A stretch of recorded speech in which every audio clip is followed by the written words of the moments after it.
Bismillahirrahmanirrahim. Assalamualaikum warahmatullahi wabarakatuh. Alhamdulillah Rabbil alamin. Wa bihi nasta'in ala umuri dunya wa din wa ala alihi wa sahbihi ajmain amma ba'd. Pertemuan kita di kesempatan yang sangat mulia ini kita akan sedikit membahas berkaitan dengan hukum menangis dan mengeluh penyakit yang kita derita dalam pandangan Islam.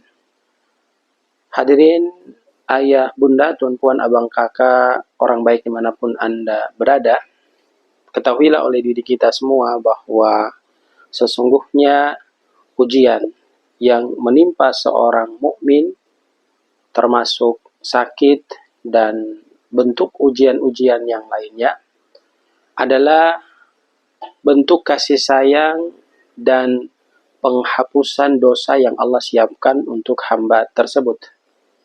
Namun, yang menjadi pertanyaan bagi diri kita, bagaimana sikap yang benar bagi kita saat menghadapi penyakit tersebut?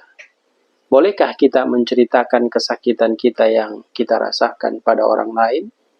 Mari kita dengarkan penjelasan di dalam Quran surat Al-Anbiya ayat 83 sampai 84 dijelaskan kepada kita.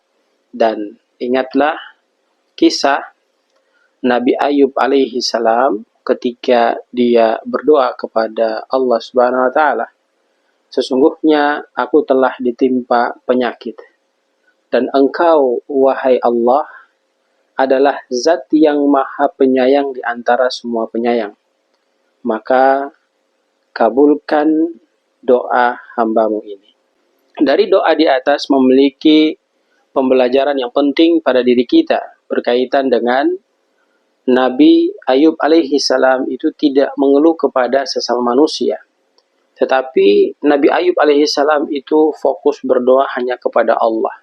Dan ini menunjukkan bahwa mengadu kepada Allah saat sakit adalah bentuk keimanan yang sempurna pada jati diri kita sebagai seorang muslim, bukan keluhan tercela.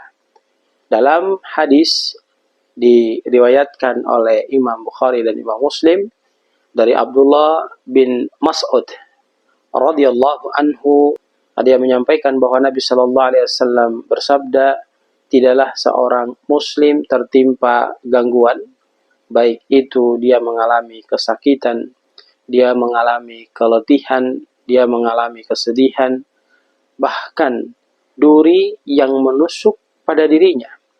Kalau semua itu disandarkan kepada Allah Subhanahu wa taala, maka Allah akan menghapus sebagian dosa-dosanya karena dia telah menyandarkan semua itu semata-mata karena Allah Subhanahu wa taala.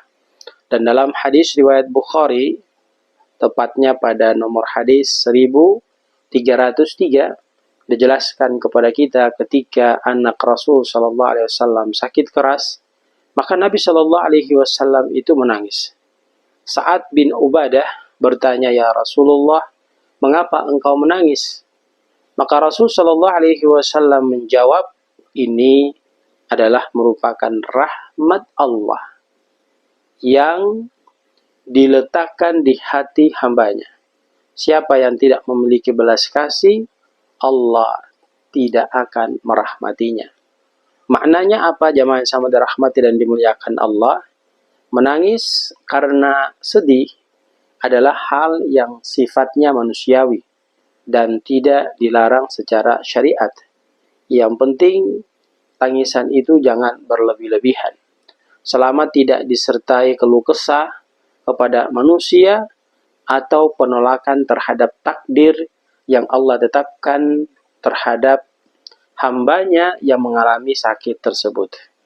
Lalu pertanyaannya adalah, bolehkah kita yang mengalami sakit itu menceritakan penyakit kita kepada orang lain?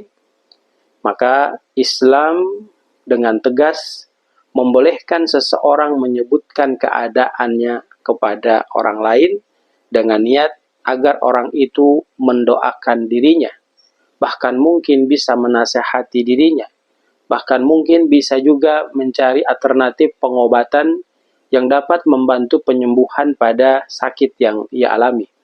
Bukan untuk mengeluh tanpa tujuan dan bukan juga untuk mengingkari takdir yang Allah sudah takdirkan dalam perjalanan kehidupannya.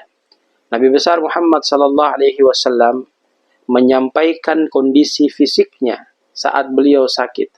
Sebagaimana disebutkan dalam hadis, Nabi menegaskan, sesungguhnya aku merasakan sakit yang sangat aku rasakan begitu sakit, ya, seperti yang dirasakan oleh dua orang di antara kalian. Hadis riwayat Bukhari dan Muslim. Hadirin yang sama dirahmati dan dimuliakan Allah, maka mengeluh terhadap sakit untuk diri pribadi kita adalah merupakan hal yang fitrah, tetapi jangan sampai kita menceritakan hal tersebut untuk membuat orang lain merasa resah dengan kondisi kita. Berharap pada Allah agar apa yang kita alami cepat diberi kesembuhan oleh Allah Subhanahu wa taala. Maka poin penting yang kita dapat ambil dari pembahasan di atas adalah yang pertama, menangis karena sakit adalah hal yang sifatnya fitrah selama tidak disertai keluh kesah terhadap takdir yang Allah sudah takdirkan pada perjalanan kehidupan kita. Yang kedua, mengeluh kepada Allah dalam doa sebagaimana Nabi Ayub alaihi salam adalah bentuk kekuatan iman yang ada pada diri kita, bukan keluhan yang sifatnya tercela.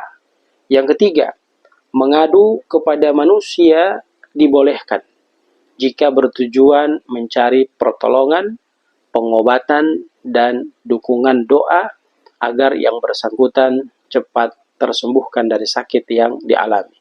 Yang keempat, sakit adalah merupakan penghapusan dosa, sebagaimana dijelaskan kepada kita melalui hadis yang telah kita dengarkan di atas. Yang kelima, sikap sabar dan tawakal adalah merupakan hal yang sangat ditekankan, bukan menolak rasa sakit, tetapi menerima dan menghadapinya dengan penuh keimanan yang kokoh.